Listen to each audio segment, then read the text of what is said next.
Good afternoon and thanks for joining us. A 25-year-old woman has been charged after 3 men died on a rural property northwest of Turtleford. RCMP were called Wednesday afternoon where they were told 3 men were seriously injured. Officers tried to save them, but all 3 died of their injuries. 28-year-old Tonio Cantel from Island Lake First Nation has been identified as one of the victims. Another is a 46-year-old man from Turtleford whose name is not being released. RCMP are working to identify the third victim. 25-year-old Madison Patty Jimmy is facing 1 count of second-degree murder.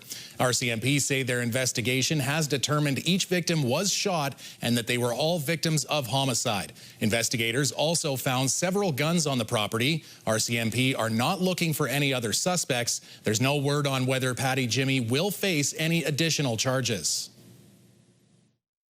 Triple homicides is not something that occurs very often. This year we did have a quadruple homicide earlier in the year, so these do take a strain on people.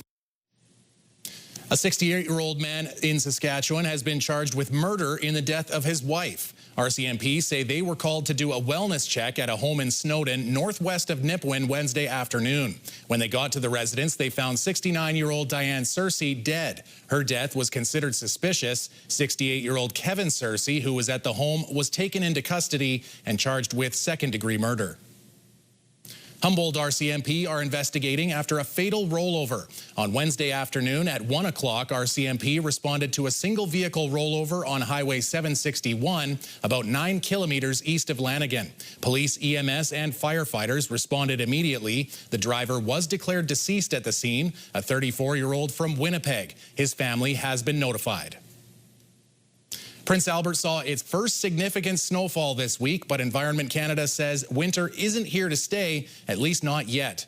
Environment Canada says the area saw about 10 centimeters of snowfall over the last 2 days, but skies will be mostly sunny this weekend. Temperatures are expected to drop over the weekend, but could rise above freezing on Monday. Since the snowfall, Parkland Ambulance has been responding to more vehicle collisions and falls than usual, including 6 motor vehicle accidents during the Thursday day shift.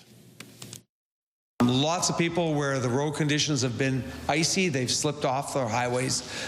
In the city, we've seen a number of slip and fall incidents as well. On Thursday morning, the city announcing sand trucks would be out on the roads, and as of this afternoon, the trucks are still at work.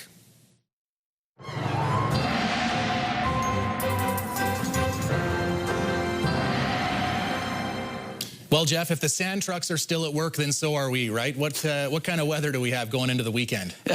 There's a direct correlation I've never been aware of, but yes, we are still on the job, and it looks very likely that temperatures will warm up on Monday. In fact, they'll be warming up on Sunday. It just won't be maybe on the plus side of the thermometer, John, for Prince Albert. But let's take a look at our satellite radar shot here. Looky, looky. Yeah, it's the second low that we were talking about, the second Alberta Clipper. But as we said, it's going to take much more of a southerly track, so it looks like it's going to be south of Prince Albert, the Battlefords, and Saskatoon, at least significantly so. More in the way of snow for parts of southern Saskatchewan, rain rather, and a rain-snow mix. So we'll talk about all of that a little later on.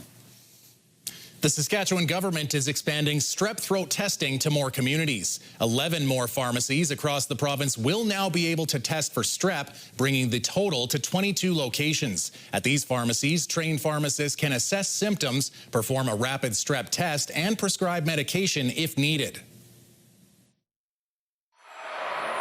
There's some communities where the pharmacy is the main access point for healthcare.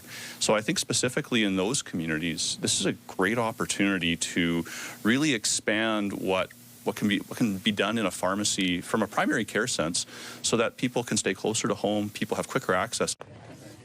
Health officials say expanding access can help catch strep early, preventing the spread and reducing the risk of serious complications. The Ministry of Health has issued another overdose alert after samples tested in Saskatoon showed a dangerous mix of drugs. The samples tested by Prairie Harm Reduction show the drugs contain parafluorofentanyl, benzodiazepines, and a veterinary anesthetic. Officials are warning the drugs circulating have been sold as red, yellow, blue, and pink chunks. They warn naloxone will only reverse the effects of fentanyl, so there's a high risk of overdose and death if these drugs are consumed. Saskatoon Mayor Cynthia Block has some work to do to win over the business community. CTV News has obtained results from a survey nearly 700 businesses took part in from the mayor's office. The results show a theme of dissatisfaction and lack of urgency from the mayor on a number of issues. Respondents say City Hall is slow, inefficient, and overly bureaucratic.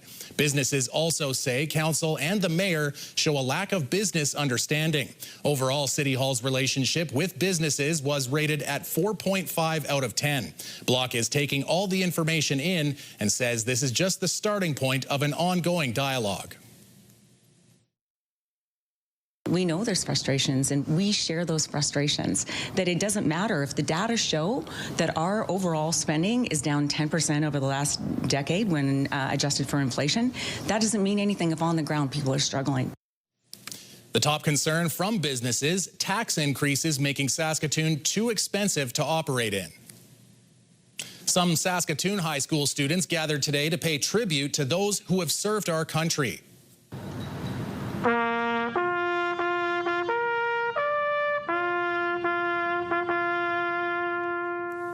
E.D. Feehan Catholic High School held its Remembrance Day ceremony ahead of November 11th to honor Canada's veterans. The ceremony featured a veteran who shared their story, as well as wreaths being laid in honor of the fallen.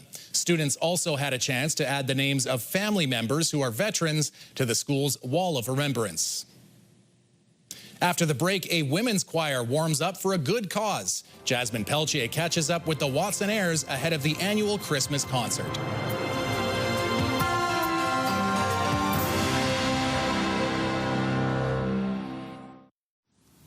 We're with Amy from the Watsonnaires, and they have a Christmas concert coming up. So that's kind of exciting, right? When is it, and where's it going to be? Our concert's going to be December 4th at 7 p.m. at Sacred Heart Cathedral Church, a fundraiser for the Salvation Army. So, yeah. What sort of songs are you guys working on this year? This year we're working on a little bit more of the classic carol type, just some fun pieces. We're kind of mixing it up with some really pretty pieces as well, but just kind of give everyone a sense of the traditional and the magical part of Christmas. What are some of the favorite pieces you have that you guys are working on?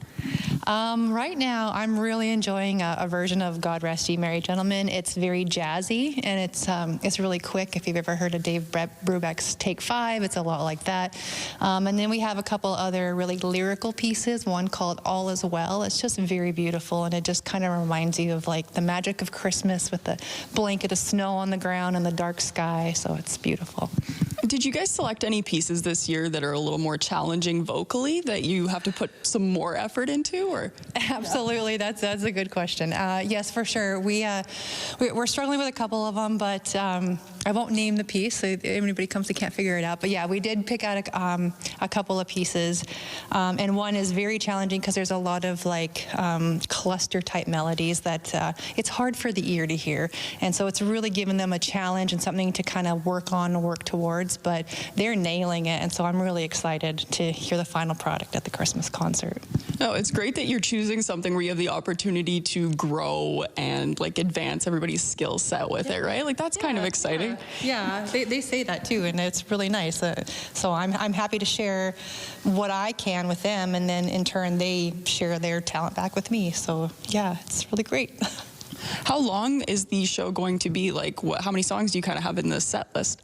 We have, I've got 8 picked out right now. 4 in the first half, 4 in the second half, but we also have some other artists that we're featuring. So you have to come out and check out who those are. The really big one that we have every year is the Slavic Children's Choir. Very big number, lots of children, and kind of the star of the show. They steal the show. We love that. People come out to see them. And so it runs about an hour and a half. I don't want to say quite 2 hours because I don't think it's ever quite made it 2 hours, but you know, it's better to be safe than sorry. I had done more of a classical, almost sacred type concert last year, and this year I wanted to have more fun. So I was trying to look for things that were fun, but not too campy. And so it was kind of just a little bit of both. Make sure we have some fun ones and some, really pretty ones. So yeah, that was, I guess, yes and no. Do you guys have an accompanist? Am I saying that correctly at all? Or? Accompanist. Accompanist, okay. Are there any instruments involved? Yes, there will be. I mean, we have our accompanist Jan Semchuk. She's amazing. She's just pulling it out every rehearsal, and extremely humble. We have a Scott Roos from the Youth Jazz Choir. He is accompanying us on trumpet for God Rest Ye Merry Gentlemen, and then he's also going to be there with his youth jazz band. So we're looking forward to that. Just come. It's free. I mean, there's donation at the door, but it's just a great night out. It's a great night out with family. It's wholesome. It's for a good cause. We raise money for the Salvation Army, like we've done every year for many years. It's just a really feel-good concert, and I mean, yeah, it's good for the family. It's good for a night out. It's Thursday night, so you can kind of sneak away, come to it, and then go back home and have a good night. If someone wants to find out more information, where can they look? We have a number of places that you can look for information. We're on Facebook and Instagram. We also just recently have a website up, which is, you'll have to go to the website or to the Facebook page to get the website, I think, because it's hosted by a Wix program. But yeah, we can we do interviews with the newspaper as well. There's information about that, and our spring session starts in January, so people can come to that. It's a little bit too late for new members now because we're in the middle of November, just started November, I mean. But yeah, they can go to any one of those places, or they can email watsonaires@gmail.com, and we can respond as well. So multiple places to get a hold of us. Lots of options. You're easy to find. Yes, we're easy to find for sure. Well, thank you for having me out here in your practice space, and I'm very excited for you guys to rise to the occasion and get those challenging vocals down. Well, thank you very much. Snowy weekend weather coming from Jeff after the break, plus measuring light emissions from our brain to detect and diagnose cancer earlier.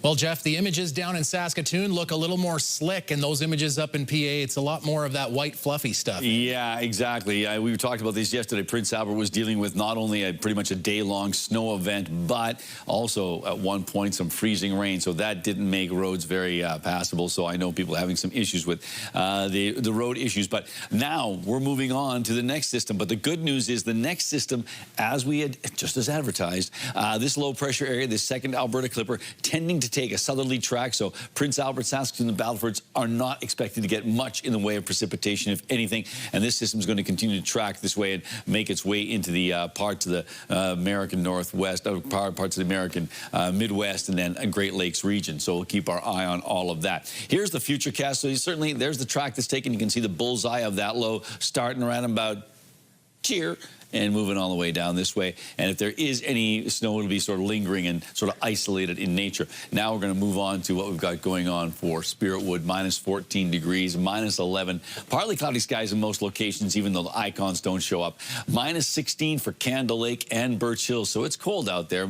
Partly cloudy in Rostern, minus 17 overnight, minus 13 tomorrow, and minus 16 in Melfort. And yes, a high-pressure area is building in, and we're looking at more in the way of cold Arctic air on top of us. Now, these temperatures are, yes, they're below seasonal, but the good news is we only really get one day of these temperatures. Minus 8 degrees in Spiritwood, minus 6 in the Battlefords, minus 7 in Candle Lake, minus 8 in Birch Hills, minus 7 in Rostern, minus 7 as well in Nipwood, and minus 8 in Melfort. And as you can see throughout the region, it's either cloudy or mainly cloudy.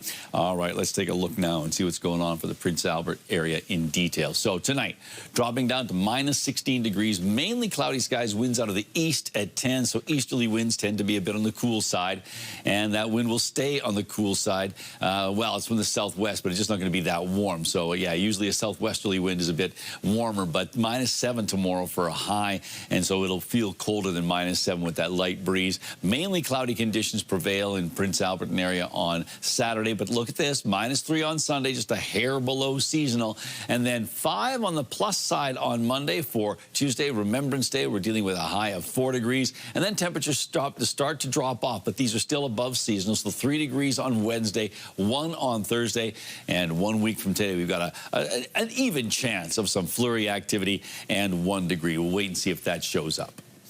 And that's certainly going to make things interesting on the gridiron. And obviously, one game down in Regina, one game in Saskatoon. That because Saskatchewan's 2 university football teams are getting ready to face off this weekend for the 88th Hardy Cup final. The 7-1 University of Saskatchewan Huskies have the advantage of playing at Griffith Stadium for the Canada West Championship game. The visiting University of Regina Rams, who finished 6-2, lost their only meeting against the Huskies this season.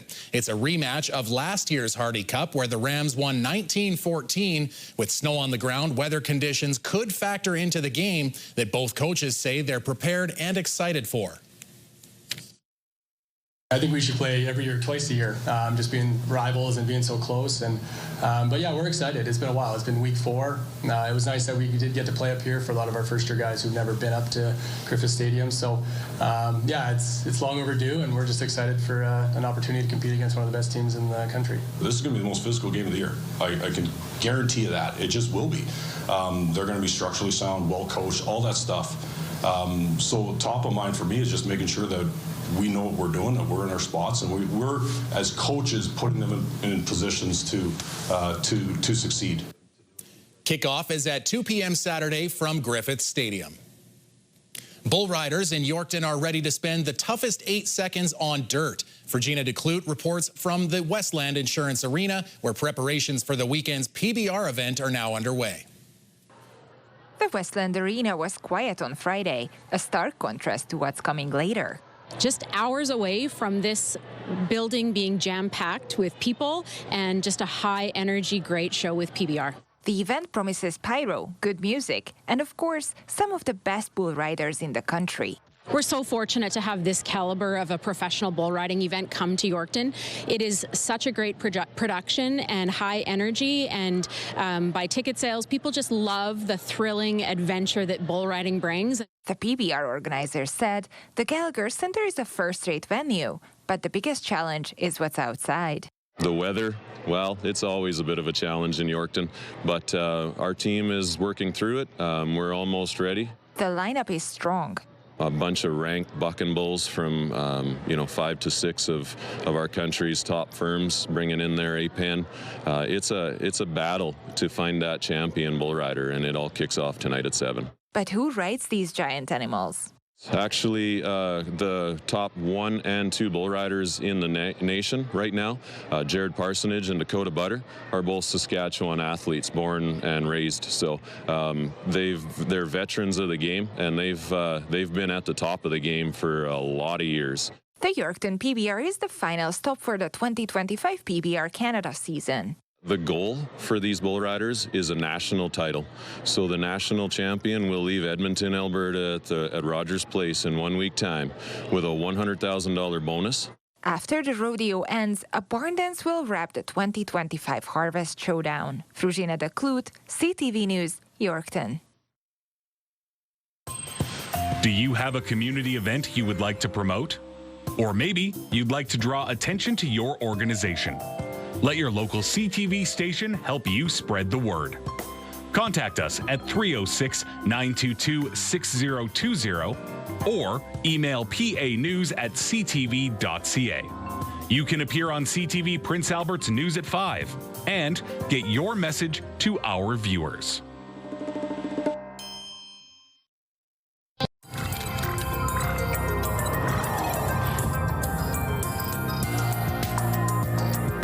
Wilfrid Laurier University researchers have built a helmet that measures our brain's billions of cells which give off light. And as Spencer Turcott tells us, they can use those light emissions to detect and diagnose cancer in its earliest stages.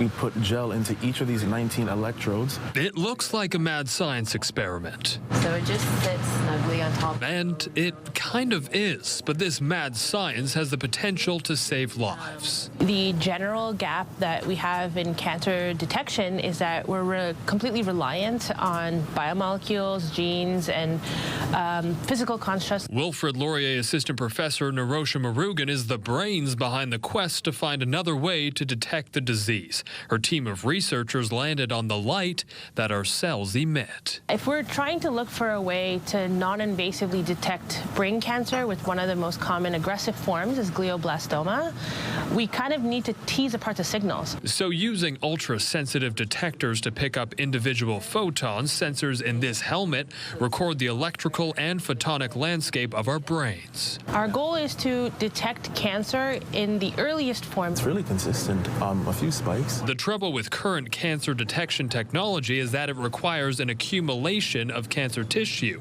captured by imaging or biomarkers that may be hard to access or is too far along once found. What we mean by early is that when that single cell starts to make a decision to go from its healthy state to something that's what we consider not normal. Catching it at the single cell level could lead to earlier diagnoses and lower risk of mortality. Now Murugan is working with a medical oncologist to track patients undergoing chemotherapy to see if they can identify cognitive impairments following treatment.